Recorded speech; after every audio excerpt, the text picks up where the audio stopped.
The balance of the mind. You have to bear in mind that words or language have their limitations, they cannot express or convey all conditions of mind, but you can see for yourself what happens to your mind during the practice. We try to cultivate awareness of our body's movements. To do that we have to keep our minds in balance. If our minds turn outward, that is they are distracted by external conditions or overwhelmed by stimulated thoughts, we cannot have clear awareness. At the same time, if our minds turn too much inward, we are easily tense because we focus too much on trying to stop our thinking. This will not enable us to have clear awareness either.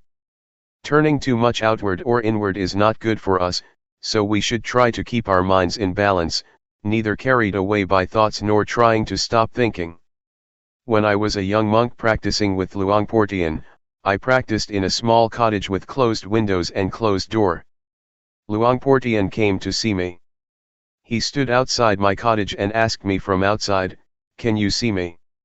I replied, "I cannot see you." "Why?" he asked. "Because I am in the cottage and you are outside," I replied. Luangpor Teean then asked, "How can you see me?" I replied, "I have to open the door so that I can see you." So, Luangpor Teean asked me to open the door. When I opened the door, he asked me to stand at the threshold and then asked me, "Can you see me?" I said, "Yes." "So, you can see outside of your cottage?" "Yes," I replied. He asked, "Can you see inside your cottage?" I said, "Yes." So, Luangpor Teean emphasized, you should practice like this that you can see both outside and inside, not to practice with the closed mind that you can not see anything but inside yourself. This is not a good practice. You should practice with a mind that can see outside and inside. This is what he taught me. Luangpor Teean's instruction will be fruitful if we do not only reflect it, but try to follow or bring it into practice. If we just speculate on he taught, it is useless. We have to bring it into practice and see for ourselves how it works. The point that Luangpor Teean emphasized is to keep our mind in the middle, not too much outward nor too much inward. The only way to do that is to feel, to stay on the basis of awareness. In order to have clear awareness, we have to keep our minds in balance, neither falling into distractions nor forcing our minds to concentrate, or putting much focus on any one point of the body. To be aware is to see, to notice the heat, to notice the cold, to notice pleasure, to notice pain, to be aware when our minds become high, and also to be aware when our minds become low, not to fall or be overwhelmed by each opposite of our mental states. Just let go of high and low, heat and cold, keep your mind unaffected by them. This is the middle way. This is the path that the Buddha described, the middle way. Those who force the mind to concentrate on the body's movement, or try to stop thinking are what he described as, trying to turn inward. That is, trying to stop thinking, or trying to force the mind to focus on a particular point of the body's movement. It is easy to get physical problems doing that, you may find it difficult to breathe or feel your chest tense. In this situation, it will be more fruitful to turn our minds outward, to our surroundings. For example, for anyone who has such symptoms, or is tense because of an overly inward-oriented mind, I would try to persuade that person to notice his or her surroundings. That is to turn their minds outward so that it will be in balance. In this case, outward orientation or outward attention is useful. It is not bad all the time, it can be useful, if we are to solve the problems of balancing our minds. A few years ago, there was a case in Thailand where a villager, who was very earnest in the practice, took his practice very seriously to the point of where his hands became so stiff, he could not move them. He did not show up for the morning chanting session which started around 4 o'clock, and I did not see him in the dining hall at breakfast time either. I wanted to see what happened, so I went to see him at his cottage after breakfast, and found him sitting with his hands stuck to his abdomen. Once he saw me, he asked for my help. He said that his hands had been stuck like that since 3 o'clock in the morning, and that it had already been 6 hours since he could not move. He said he asked for help, gave blessings to the sentient beings, but it did not help. I know that his mind was turned too far inward. So, I tried to speak with him to push his mind outward, to involve him in outward conversation. I had a conversation with him in order to let his mind out of that situation. I asked him, "How many children do you have?" He replied, 3. So I asked, "Do you miss your children?" He said, "Yes." "How are you planning to help your children when they grow up?" I asked. He started telling me his plan for helping his children. Unconsciously, his hands fell down, and he did not even realize it, still talking, replying to me. A few minutes later, he found that, oh, his hands fell down. It happened because his mind became interested in something outside, his mind became balanced, and the problem of his hands was solved by itself. This is an example of how problems can be solved if we try to keep our minds in balance. So, please take advantage of whatever happens to you, whether it be distraction, tension, or repression. Do not feel it is useless. When you feel distraction, it is useful if you try to learn from it. You can learn a lot from whatever happens to you. So, make the best use of it. Do not feel bad when your mind is carried away by thoughts or feels scattered. It can reflect a lot about yourself and the nature of your mind if you pay attention to it. Take it easy, feel relaxed when you practice. For me, I have no problem sitting or walking for a long time without being tired, because I feel relaxed and I take it easy. Whatever happens to you, do not become fussy or frustrated. When you lose awareness, or when you become stuck in your thoughts or in your thinking process, do not be fussy about it. Just feel that it is all right and then come back to the awareness. With this kind of attitude you will feel comfortable, and will get through any kind of problem. You may face not only tension or frustration, but also drowsiness or anxiety. But if you take it easy with the effort, with the attempt to resist these tendencies, you will overcome all of them. Any questions? Question: You just mentioned that when you reflect you can understand more about yourself, but during the practice, aren't we supposed to not think and just be aware? Answer: Yes, at this time you need not to investigate. Just be aware of it, just see it, that is enough. You will finally understand the thoughts, so you need not investigate. Just being aware of them is enough.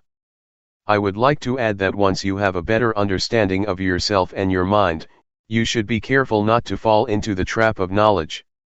Just knowing that you know is enough. If you become excited with your knowledge, it can distract you or obstruct you from being aware of your body. Question: Does the knowledge obstruct because you are thinking too much? Answer: It is a trap. It obstructs the practice because when you know more and more you become fascinated by knowledge. When you know more and more, you tend to follow the flow of the knowledge and then you lose the practice of awareness. There is a possibility that insight will arise within your mind, wisdom, or insight into the nature of body and mind. You will have an understanding about wholesome, unwholesome, sin, and merit. You will understand the three common characteristics: impermanence, suffering, and no self. You will realize that you can be a monk in essence though you are a layperson. Some monks, after practicing and achieving such insight, exclaim that, "This is the first time that I feel as though I am a real monk. Just today I became a monk." Despite the fact that they had been ordained for many years, they felt that they were not monks until then. Question: Someone else suggested that, and I have tried it a couple times.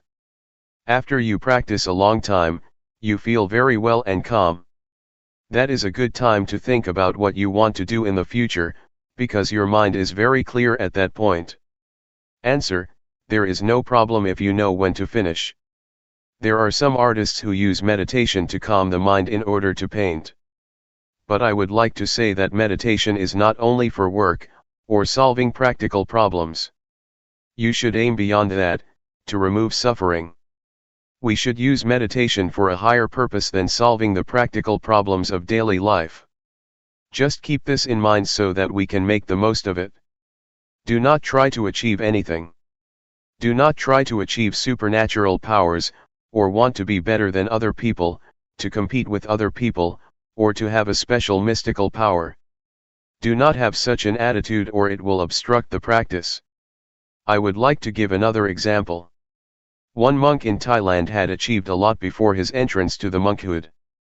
He was a member of parliament, he had achieved everything he wanted to achieve.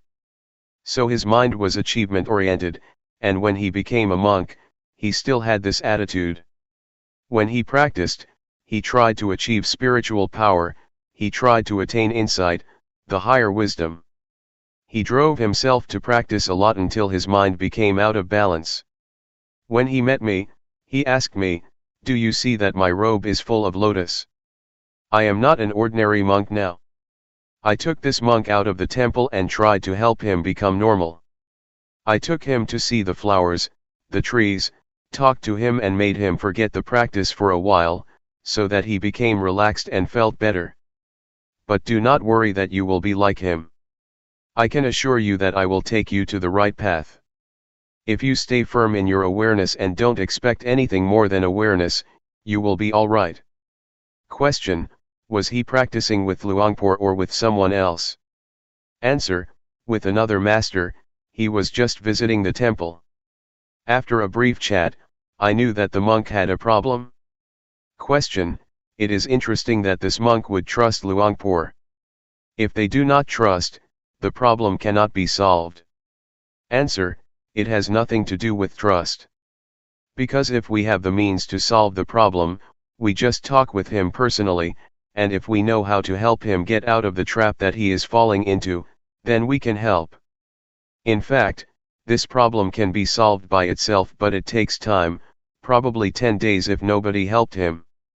Question: I think maybe I am too inward in my practice, because when he told his interesting story I realized that all the tension in my back was leaving. After I went outward and listened to his story, I started to forget all about the pain. I still have a congested head, but I can see now that my back tension is releasing. Answer: it is okay. Whatever happens, do not be worried. You should learn how to solve the problem yourself. For example, when you become tense, try to look outward, see your surroundings and pay attention to them. This will help balance your mind. Question: I have noticed that when I go outside to walk around the pond, I feel more relaxed than I do in here. When I work in here, I feel more tense. When I work out there, it feels lighter to me.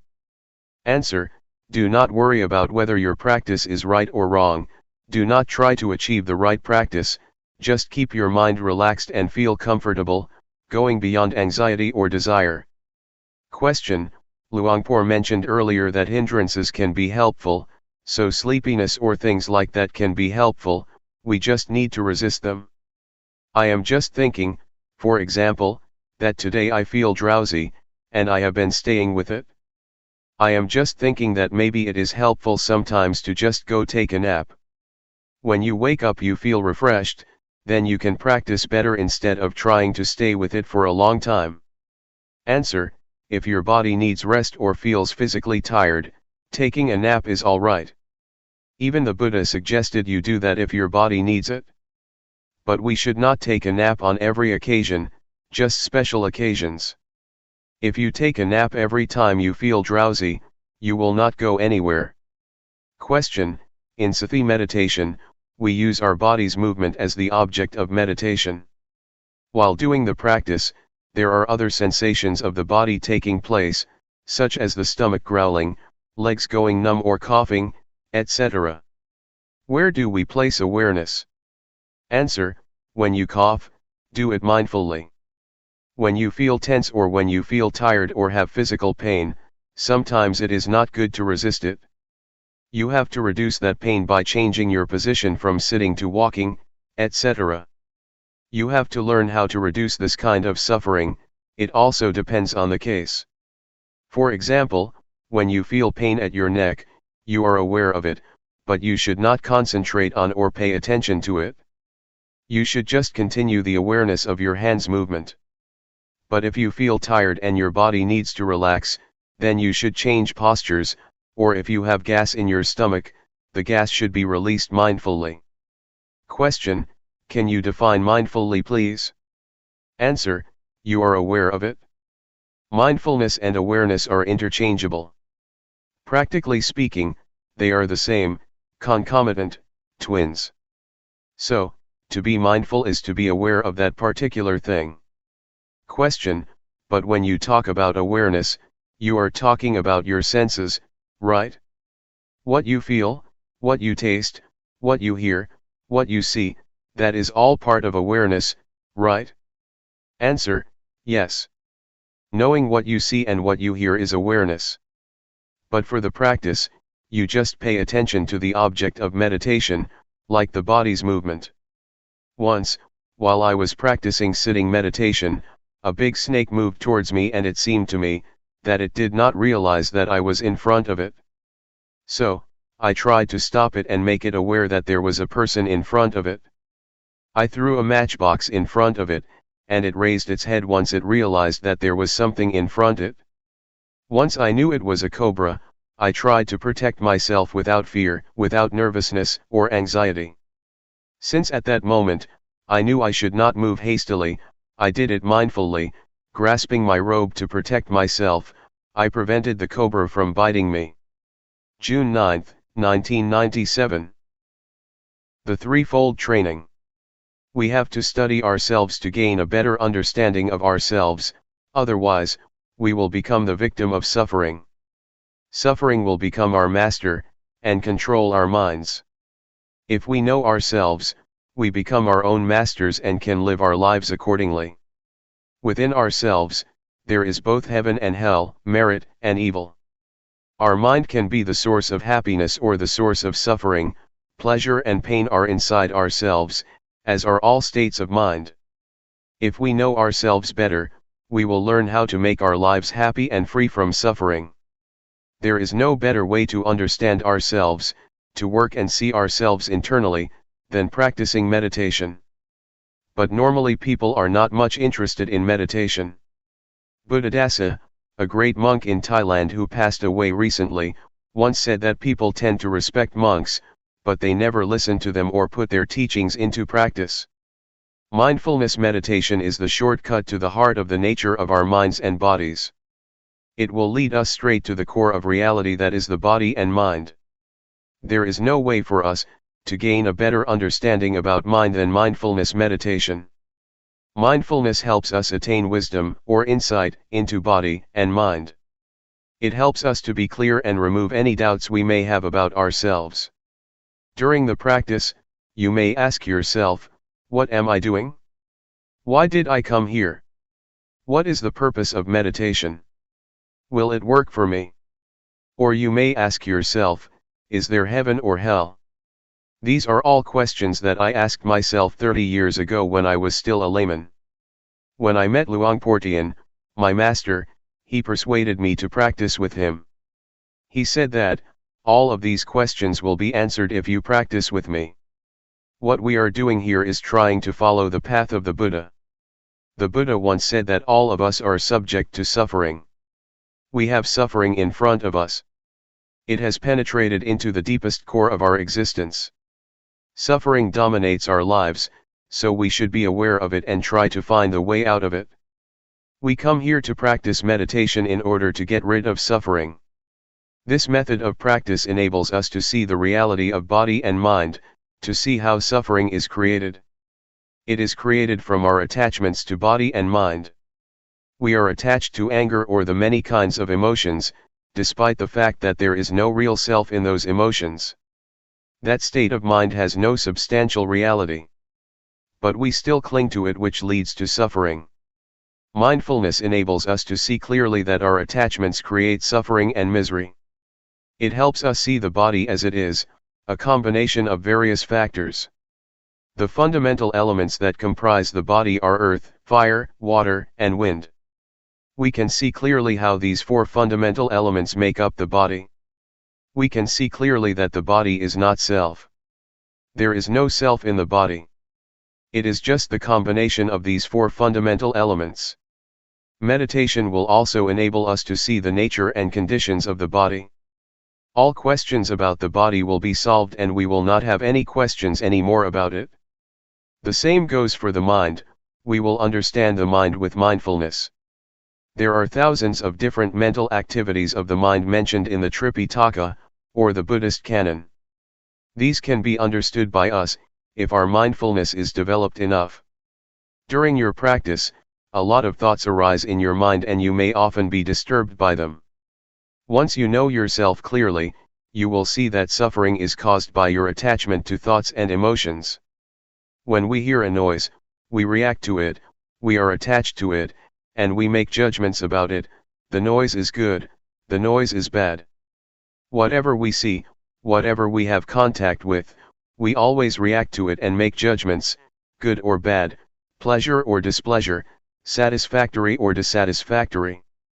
We are not aware that we should not be attached to these objects because they have no self. It is just a thought, not the self, and we should not make it personal. There is no person in that thought, but because of our ignorance, we grasp it and take it to be a person or make it personal by attaching ourselves to it. Mindfulness meditation helps us to see, to go beyond convention. Conventions are not the ultimate reality. They are what we assume them to be. You assume that this is good, that this is bad. I am the monk, you are the layperson, this is Guanyin Bodhisattva, etc. We are attached to convention and this makes us suffer. If we see the ultimate reality, we will see and understand that convention is just what we agree upon together. With this insight, with this understanding of conventional reality, suffering has no basis of existence. Suffering exists because we are attached to conventional reality. Once we have insight into conventional reality, and understand that it is not the ultimate reality, suffering cannot be sustained. This is the ultimate insight that we can attain if we develop enough mindfulness. The practice covers the whole aspects of the training according to Buddhism. According to Buddhism, there are three aspects of the training we call the threefold training: training in higher morality, training in higher concentration, and training in higher wisdom. When you practice and develop awareness, the awareness will keep you moral, because if you have awareness, you will not be inclined or tempted to conduct evil. Awareness will enable you to be calm and have a peaceful mind. And, obviously, awareness will bring you to wisdom, to have insight into the nature of reality. You can see that whatever object we have contact with, there is no real self, no independent or substantial self that we can attach to. This will enable us to see reality as it is, to see how impermanent it is, to see how suffering it is, to see that there is not a self that we can attach ourselves to. Everything will be seen under this framework as being impermanent, suffering, and no self. We see what is subject to impermanence, what is subject to suffering, what is subject to no self. We let it be as it is. We are not attached to it. These are the insights that we can gain from the practice. With the insights I mentioned to you, our lives will not be harmful to either other people or to ourselves, because there will be no base for hatred, greed, or delusion to exist. We know that there is no permanent self for us to attach to, so we will feel free, we will feel independent because we have nothing to be worried about. I can assure you that this practice is the way to the noble path, to a noble being, to a noble life. It will lead to the truth that can be shared by everybody, realized by everybody. It cannot be deceived or distorted because it is already inherent in all of us. There is a saying in Thailand that morality will bring us happiness. a peaceful life, and enlightenment. The morality that I mentioned can be achieved by being mindful, by cultivating mindfulness, and it can be assured by the practice that I suggest and instruct you in. Anyway, what I teach is from experience. What I say now may repeat what I said before. It may not flow vertically or continuously, but it is the experience that comes from my heart and can be shared by anybody who practices. Enlightenment means there is no self to suffer, the self vanishes, so there is no base for suffering to exist. We do not need to act out of desire for enlightenment. We just practice, simply practice, and realization will come to us naturally because we carry out our actions. We make the cause and the outcome will take place independent of our desire. Enlightenment has to take place because we have created its cause. According to the law of causality, once we do this, that will happen whether you like it or not. So, you just practice. Action is called karma. If you do it this way, it will lead to the result which is independent of our desires. It just happens. Enlightenment that is not experienced by us is just convention, just a concept, even if you call it by other names, no suffering, or freedom. Anyway, the point is that we just try to reach the state of no self where there is no suffering. If there is self, suffering can happen. If there is no self, suffering cannot be sustained. It is not desire because enlightenment is already in ourselves, hell and heaven are already in ourselves, everything is in ourselves including enlightenment and the path. So it is not something out there to be desired or grasped. You need not think about it. You can realize it if you practice enough. For example, does anger last? No. Have you ever acted out of anger? Yes. When you get angry and you fight back, anger fades away and is replaced by sympathy or guilt. So, you can see that anger has vanished and was transformed into other kinds of emotions. The same also applies to suffering. In fact, it does not last long unless we attach ourselves to it. If we are not attached to suffering, it will dissipate. This can happen if we have insight. Whatever we encounter, we will understand that it is impermanent, unsatisfactory, and no self. We will discard it easily without attaching to it. We let it go like garbage. There are many kinds of garbage: paper, plastic, recyclable or non-recyclable. We throw the garbage out according to its category. The same applies to whatever experiences we have. Once we make contact with any kind of object, we let it go. We discard it according to its nature: this is impermanent, this is suffering, or this is no self. All experiences can be perceived into three characteristics, and we just let them go according to their nature. If we live our lives this way, our lives become holy, pure, clean, and free from defilement. It is as if nothing can make us impure. This holy life will make everyone a monk. Everybody here can be a monk. It is a state of mind, a state of pure holy life. In the Buddha's time, there were many established lay people that could be called monks or a noble one, because they were free from suffering. All teachings of the Buddha are centered on these three: impermanent, unsatisfactory, and no self.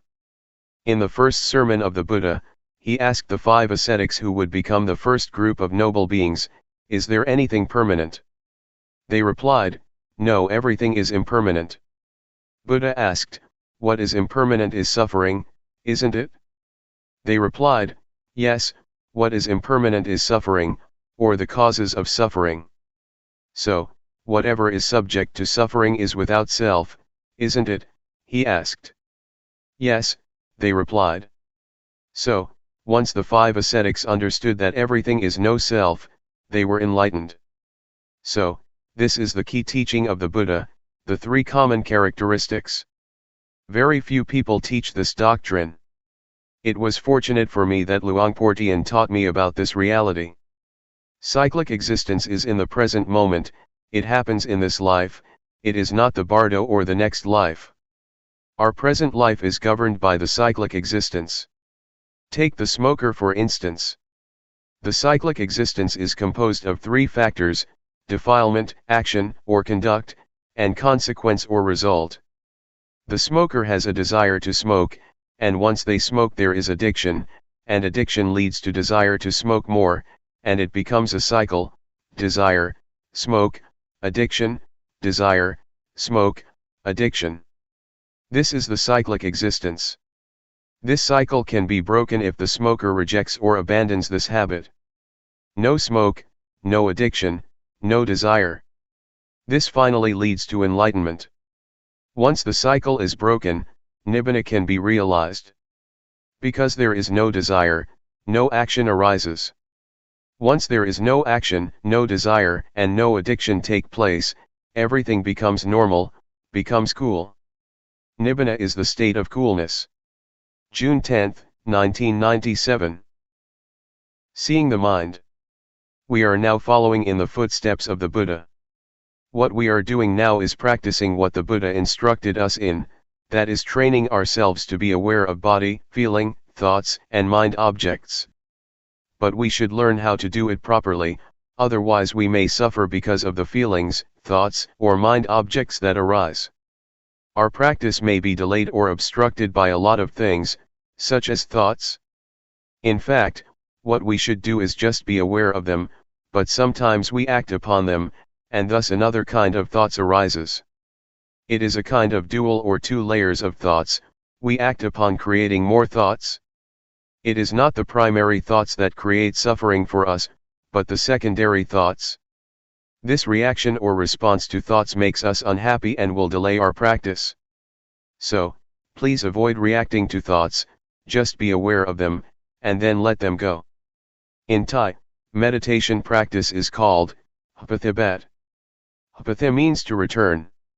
What we are doing now is returning, bringing our minds back home. We tend to be driven by emotions, thoughts, feelings, and elemental conditions. They drive our minds away from home. So, we have to bring our minds back home. This means we have to resist, to go against the stream of habit, go against the stream of thoughts or emotions. Normally, we tend to follow our thoughts, but now we try to resist them, to go against habit, and return to awareness. Awareness is our home. We have to turn our minds back to awareness, to bring our minds back home. Awareness is the point of reference, it is like a pillar that we have to grasp firmly, in order to return and not be driven by any kind of mental conditions. Mindfulness meditation covers two kinds of meditation, namely, calmness meditation and insight meditation. The point is to be aware of the body and to be aware of the mind, to be aware of feelings, thoughts, and mind objects. It does not mean that you have to stop your thoughts, just see them, simply know them. When you think or when thoughts arise, just be aware of them, whenever thoughts arise, just be aware of them, no matter how often they arise. It does not matter if you have a lot of thoughts, but the point is that once one arises you are aware of it. If you have 100 thoughts, you should be aware of all 100 of them. It is not how rarely or how frequently you think, but how often you can be aware. This is what we call self-awareness, to be aware of our own thoughts. This is what Luangpor Teean emphasized. Do not be worried if you have a lot of thoughts. What you should do is be aware of whatever or whenever thoughts arise, that is all. That is the practice. If we want to attain calmness or peace, we may try to stop our thoughts or stop the thinking process, this will lead us to the calmness meditation. It will bring us only calmness and peace to our mind. This practice is like putting a stone on top of grass. The grass cannot grow. But once you move the stone, the grass will grow again. So, this kind of calmness meditation is beneficial only when you practice it. When you stop practicing it your mind will be the same as before. So, we are not going to do that. What we are going to do is not to stop thinking but to be aware of it, to be familiar with our thoughts. The more we are aware of our thoughts the more we are familiar with them. We will be so familiar with them that we can point our finger at them, and tell them that we will not be their victims again. We will not follow them again. This is what we are trying to do, to understand our thoughts clearly and directly, knowing that they are only the concocted or compounded beings that deceive us. But once we know this clearly, they cannot deceive us anymore, and we become their masters. We will understand that thoughts are not self, they are just the result of the concocting mind. Many practitioners or meditators may at one point be overwhelmed by various kinds of thoughts. It is like an army of thoughts is bombarding your mind. You may encounter this experience.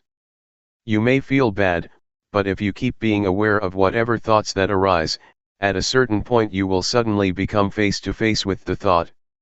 You will see clearly that it is not self, that it is not yours. The thought is there, but we do not make it personal anymore. It is not me and mine, it is not my thought, the thought is not me, it is out there, and we are not going to identify with it anymore. At that point, the thought will have no foundation to stand on to exist. It will vanish, it will dissolve. All thoughts will be dissolved instantly. This is what I call victory of the practitioner. I experienced this kind of victory, and there is nothing else except this kind of victory. I cannot explain more than this, but to ask you not to be discouraged by being bombarded by a lot of thoughts. Keep firm, stay with the awareness, with the knowingness, and then you may be able to overcome it. If you follow my instruction and are aware of body, mind, feeling, and mind objects, all of you will go straight to the target, to the end. So, keep knowing these four aspects of reality. You will gradually understand the nature of these realities, and you will be able to realize that once you hear a sound, it is just a sound you hear. Once you see a form or an object, you just see it, no more than that. So, the body, feeling, mind, or mind objects will not be able to trap you. You will not be subjected to their influence anymore, and you will be able to see these four aspects, these four kinds of realities, the way they are. There is no more than that. Take feeling, for example. If you are not aware of it, once one arises, it will not be just a feeling. It will be more than that.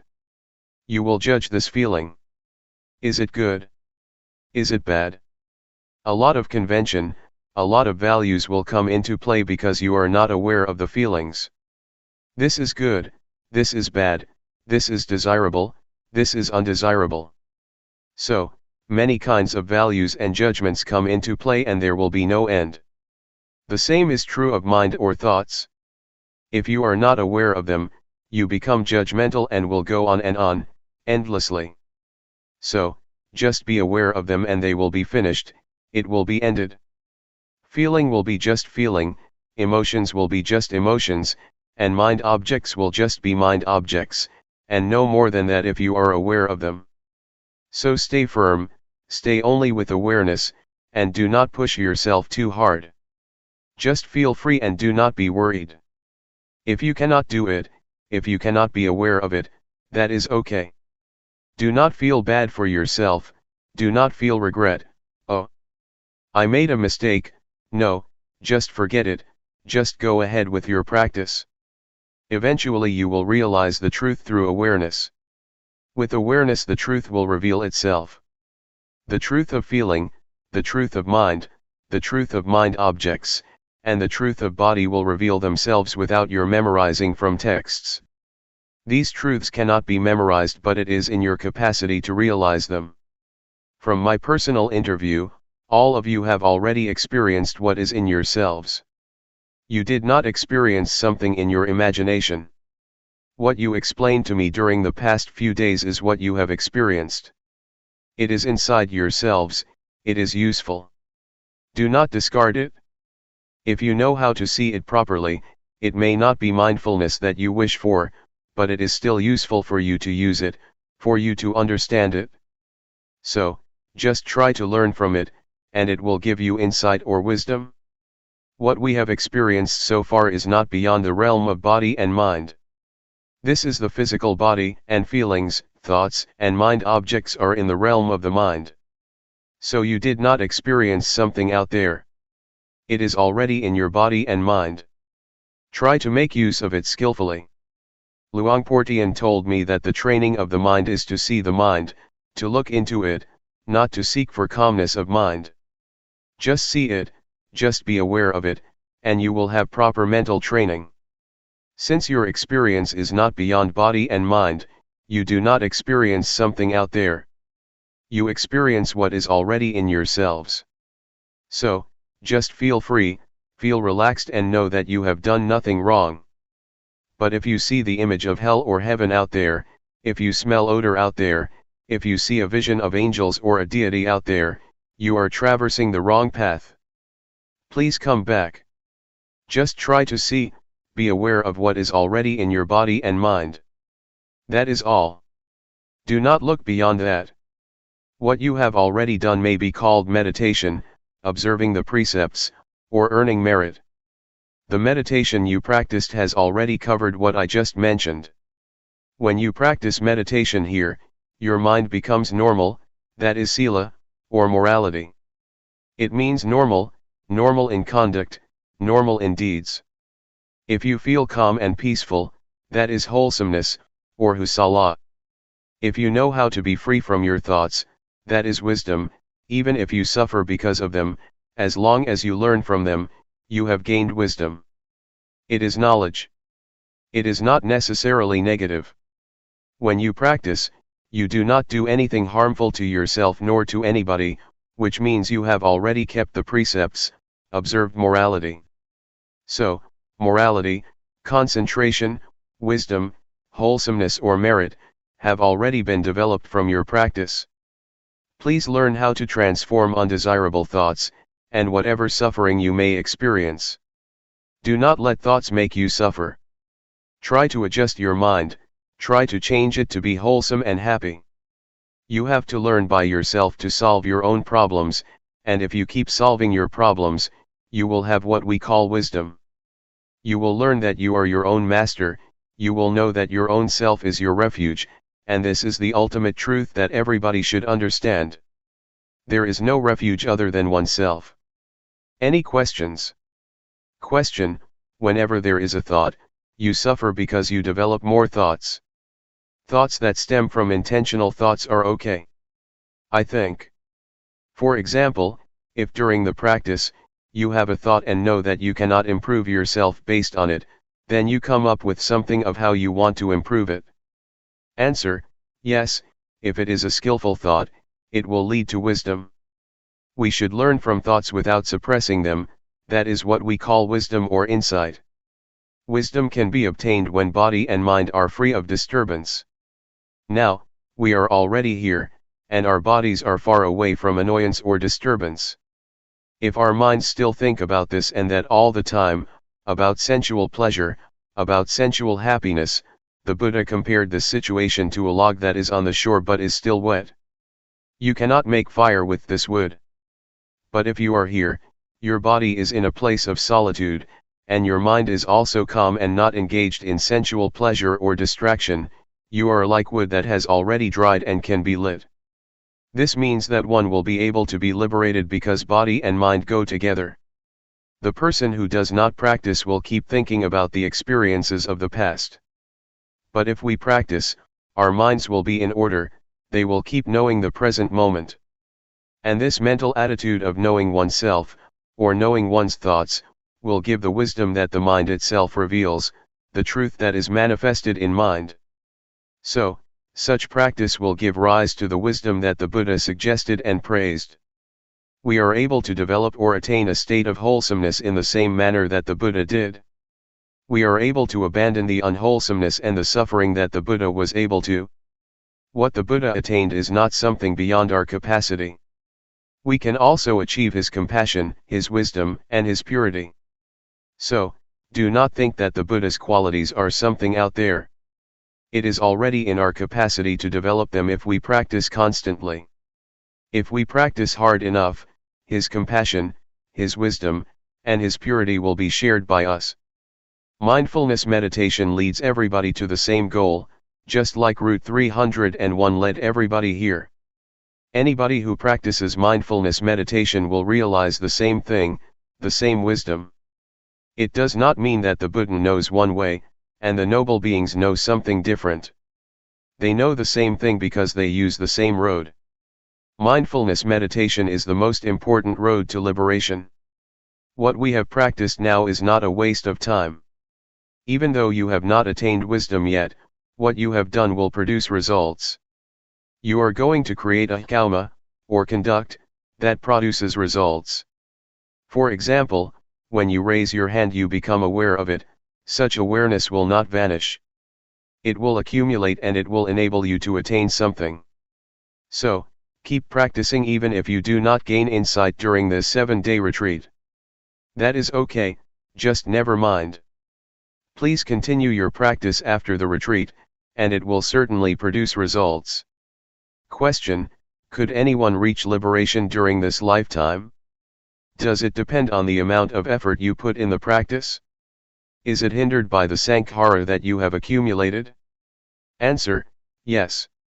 It is possible for a person to achieve liberation, if one practices the Dhamma or the teaching that the Buddha suggested.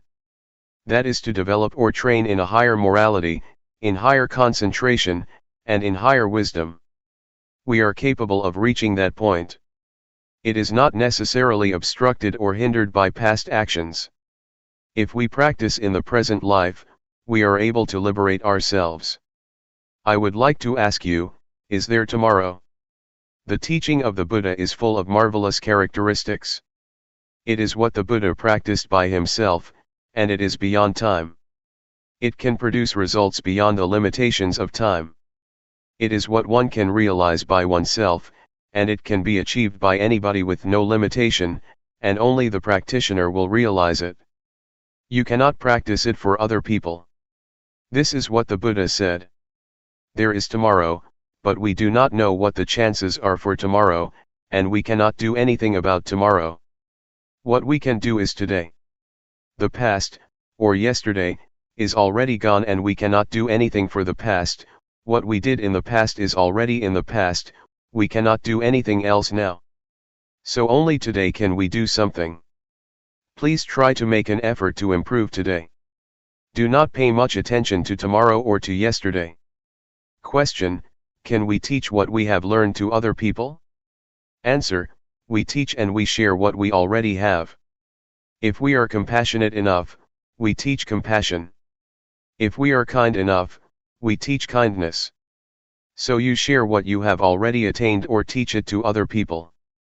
There are many things that we may not have achieved yet, but we are able to do that. For example, we may not have read a book but we can still give it to other people. It is like food that we do not eat but share with other people. We do not benefit from it, but we can give the benefit to other people. We just try to help as much as we can. If we find children in trouble, we should try to help them as much as we can. There are many levels of Dhamma. If you live your life according to the moral precepts, you do not harm anybody, you do not kill, you observe the 5 precepts, you have already attained some level of Dhamma. So you can teach if you behave properly.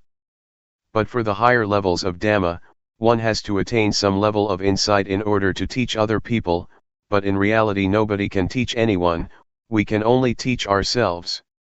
Question: I have a question on seeing thoughts. Over the years, I have been practicing, worrying over the quality of thoughts.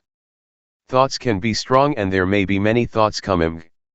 I am wondering, if, over time, as I keep practicing, will the nature of my thoughts change so they are not as strong, not as quick, or will you just see the thoughts and they will improve? Answer: yes. The unintentional thoughts or undesirable thoughts that cause suffering will change.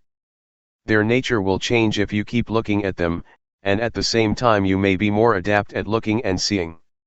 Your capacity to look and the nature of thoughts will both change, and your unintentional thoughts will improve. Everything is subject to change, even hatred, greed, and delusion will change if there are sufficient factors to produce the change. It is the law of nature that everything is subject to change, because everything depends on various factors. Luangpor Teean once made an analogy of the state of enlightened mind. An enlightened mind will not hold on to or attach to sensual pleasure, or anything that causes suffering. You just let it pass, let go of it. But if you are an ordinary person, you just grasp this greed, hatred, or sensual pleasure. Even if this is the anger which causes suffering, we still grasp it, and we enjoy it, enjoy getting angry. So, this is the mind of general people who never practice, they cling to happiness and suffering. People do not turn away from suffering, they cling to it and do not let it go. I ran a summer camp. The small novices had a quarrel and wanted to fight with each other. I tried to keep them from kicking and striking each other, but they still wanted to punch each other. They wanted to preserve the anger, they clung to it and would not let it go. So, this is the state of ordinary minds, of ordinary people. When the eyes of the enlightened one make contact with a form, a visual object, to see is just to see, there is no clinging to the form or to the visual object, it just falls down and suffering cannot exist. There is no attachment to the eyes or to the mind. But for ordinary minds, once the contact has been made, they cling to the noise, to the object, and cannot let them go. In fact, Luangpor Teean compares it to clay. If you throw it at a wall and it sticks, it is like an ordinary mind, you cannot let it go.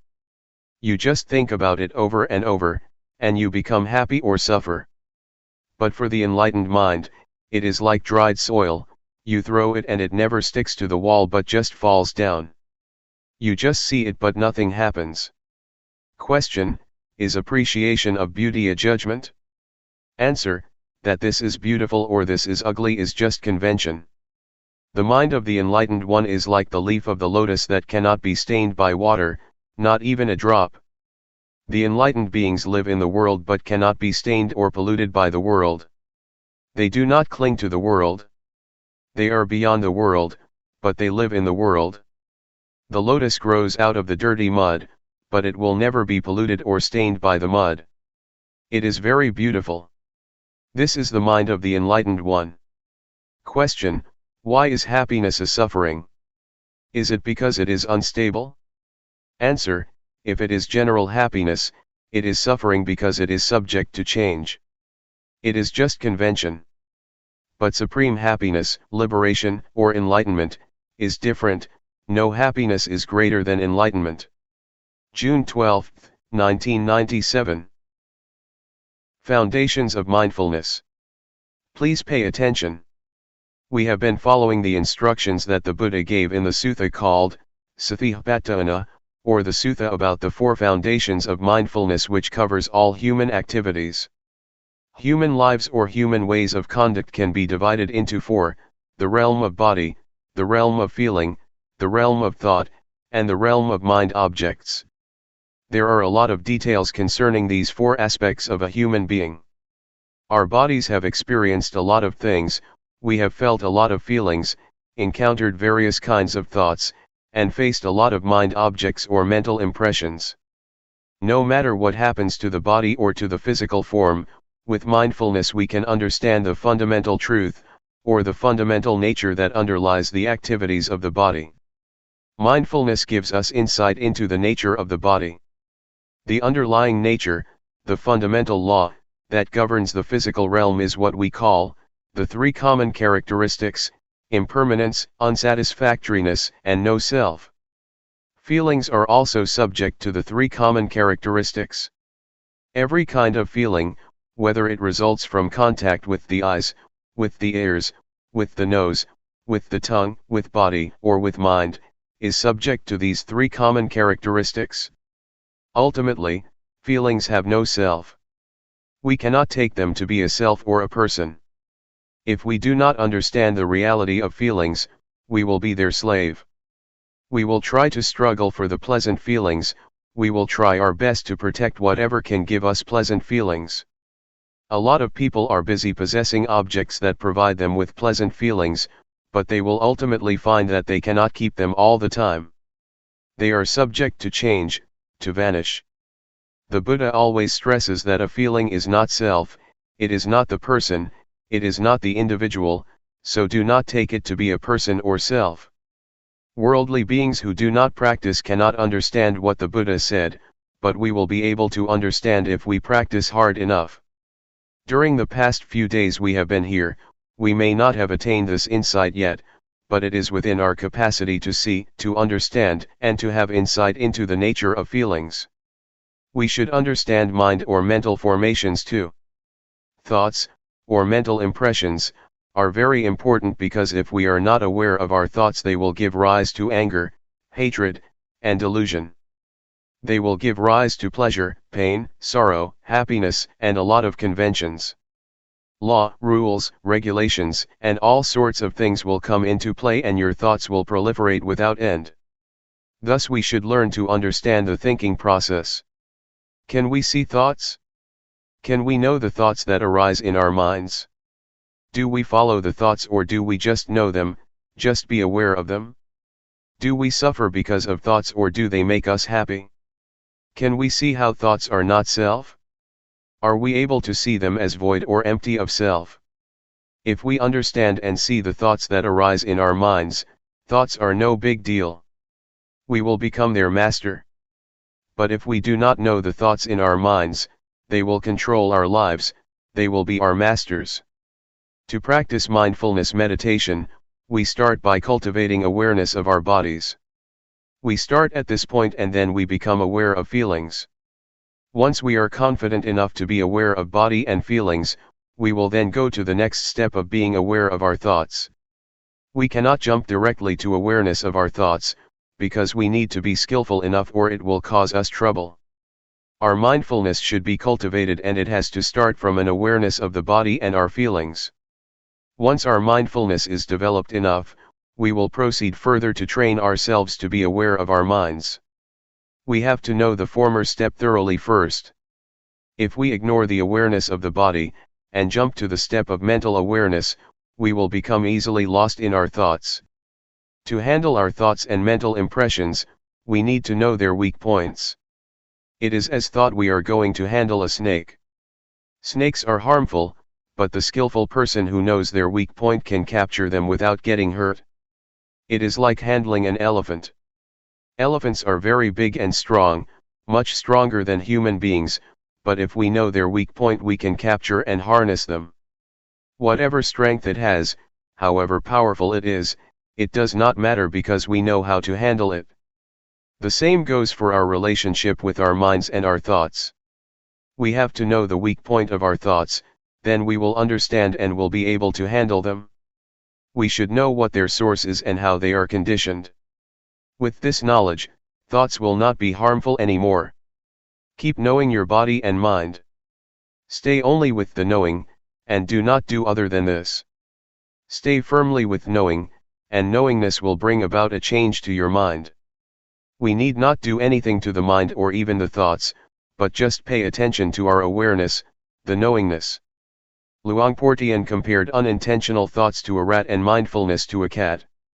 For ordinary people, the rat is very big while mindfulness is very small, the cat is very small. If you want the cat to get rid of the rat, you have to feed the cat properly, so that it will grow bigger and bigger until it can catch the rat. So what is the food for the cat, or mindfulness? We have to feed mindfulness with endurance, with diligence, and with constant effort to cultivate our mindfulness. They will develop our mindfulness, and mindfulness will do its duty on its own, handling, replacing, or removing the thoughts from our minds. We do not need to do anything with the thoughts. Just allow your mindfulness to grow and mindfulness will do its job. So, try to be firm on this principle. Does it sound difficult? Now let's talk about the fourth category, mind objects. There are two kinds of mind objects. One belongs to the realm of wholesomeness, and the other, unwholesomeness. Wholesomeness will enable us to be skillful, to be wise, and to be intelligent. It keeps our minds normal, stable, and unmoved by pleasure or pain. The unwholesomeness mind object, the second kind of mind object, always brings trouble to us. It creates a lot of suffering, and it turns one's mind to hell, to be animal-like, or to be a ghost. So, this is what we should be aware of. If we understand these four aspects of reality, body, feeling, thoughts, and mind objects, We have already covered all aspects of a human being, and our study is completed. So try to be familiar with these four realms of our lives, and learn to cultivate awareness of body and mind, of thought and of mind objects.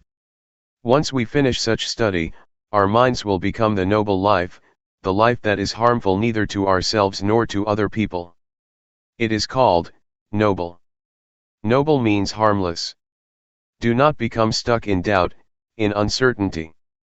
I can assure you that all kinds of sufferings, defilement, and unwholesomeness, are born out of our ignorance of the nature of body and mind, and strengthened by it. Once we have attained insight into body, feeling, mind, and mind objects, these four aspects, our lives should be liberated.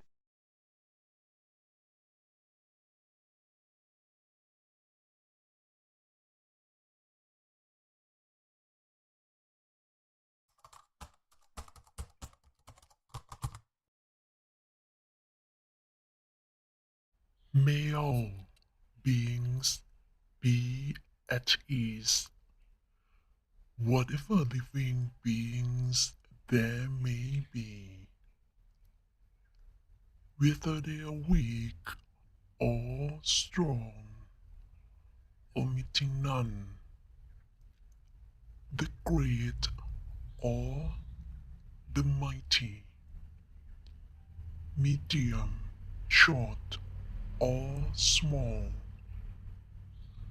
the seen and the unseen, those living near and far away, those born and to be born. May all beings be at ease.